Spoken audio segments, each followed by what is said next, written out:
Hello, this is Dr. Brian McDonough, and welcome to the Dr. Brian McDonough Show. I have a very special guest today, Dan Lyons. He's a Naval Academy graduate, world champion, Olympian in the sport of rowing. His postgraduate degrees are from Oxford, Villanova, and Temple universities. He has a love of ancient and naval history. Since 1995, he's the founder and CEO of Team Concepts Incorporated. That's a leadership and high performance team building company. He's written a book called Fall of Honor. The story is essentially a tale of the Persian Wars. Well, it was an unbelievably tumultuous time in world history. There were a number of very challenging events for the nascent democracy of Athens to deal with, not within the Greek world itself, having to directly oppose monarchies such as Sparta, which were militaristic societies, but also a very, very large and powerful empire in the Persian Empire to the east of them.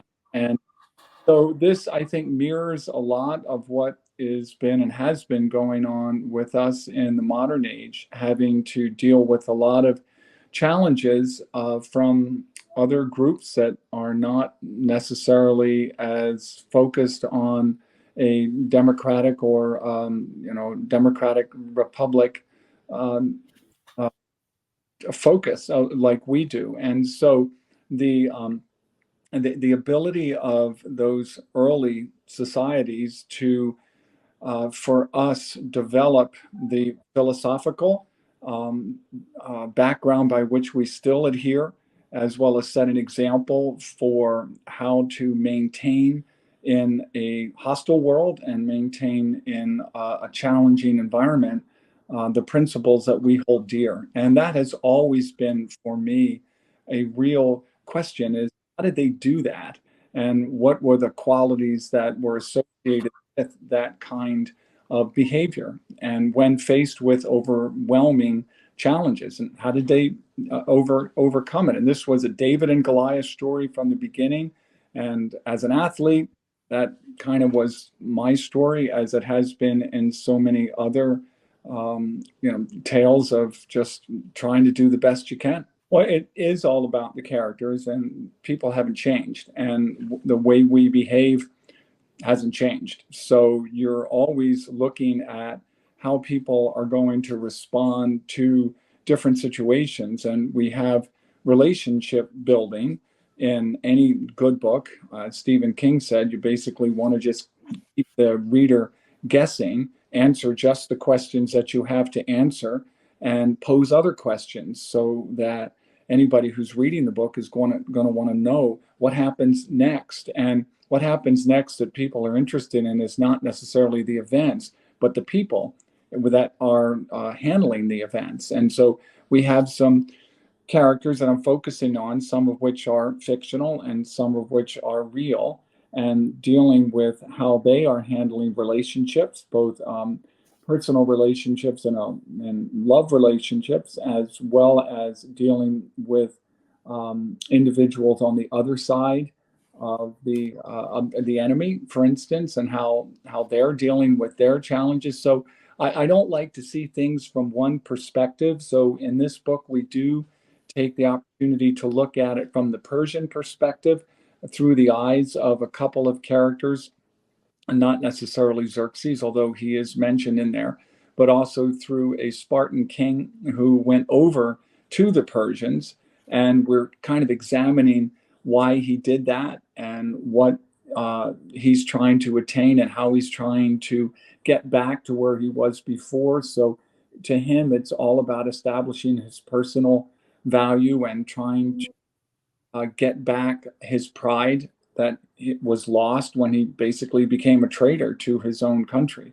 And that is half of the book. And the other half of the book is looking at it from the Athenian perspective, who we would normally try to associate ourselves with. I believe that most stories have to be, pretty much all stories, to have any interest, have to be character based, because you're dealing with things that we can all relate to.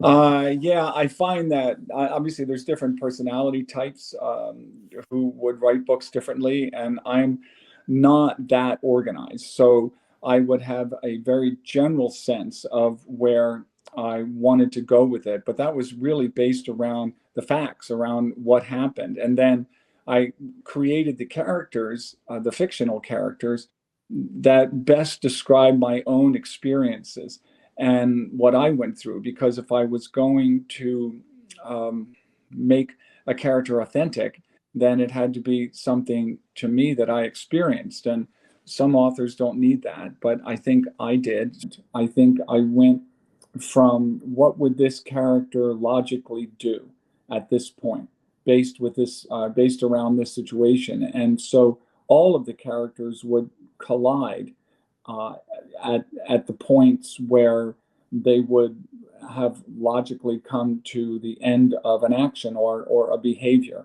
And then when they collided, then what would they do in that situation? It's within rather broad outlines. And I think some authors are not like that at all. Some authors are, in fact, very not cookie cutter, but very, very organized and process oriented in here. But I'm not that. Yeah, I think you can deal with issues in historical fiction that might be controversial or difficult to deal with in any other way.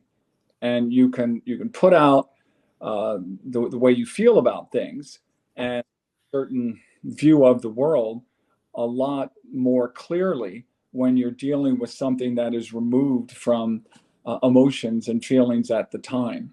And I think that might be actually one of the reasons why there is a almost an explosion of historical fiction. One of the things that's always fascinated me about history is, and I'm obviously not alone because historians and everybody else really is driven by the need to know what was it like.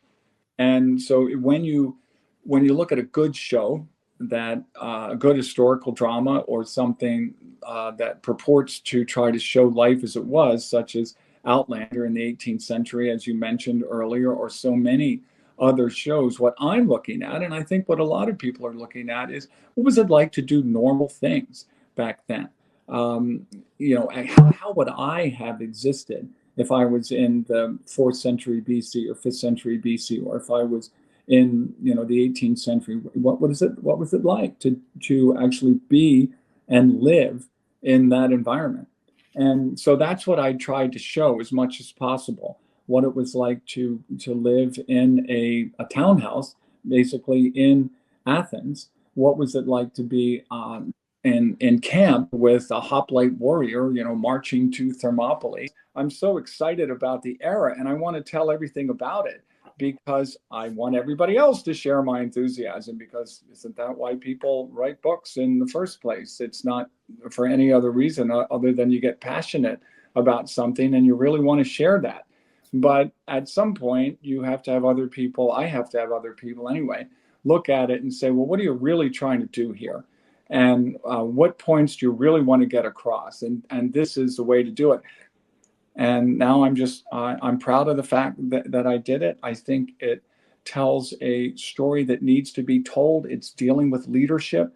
It's dealing with the difference between people who lead with the collective well-being in mind, and people who don't. And all of that is exceptionally relevant right now. And I believe it needs to be thought about, it needs to be read, and it needs to be experienced. And so for that, I thank you for giving me the opportunity to talk about it. It's been my pleasure. And I think one of the things as a historian you do, which I think is important, is you realize how people don't change. And through the use of stories from times long ago, you can have people thinking about what's happening in today's world and to learn from history. Absolutely. History does not repeat, but it rhymes, as they say. It harmonizes. So people need to think about that right now. And any way that we can help all of us to think about the fact that there's nothing new under the sun, and we've seen this pattern literally hundreds of thousands of times before in history, not to come into anything with ignorance, but to come in with knowledge. And anything that can help that is going to be exceptionally relevant and exceptionally helpful. Dan Lyons, thanks for joining us on the Dr. Brian McDonough Show. Appreciate your time. It was a fun conversation. Thank you, Brian. My pleasure, as always.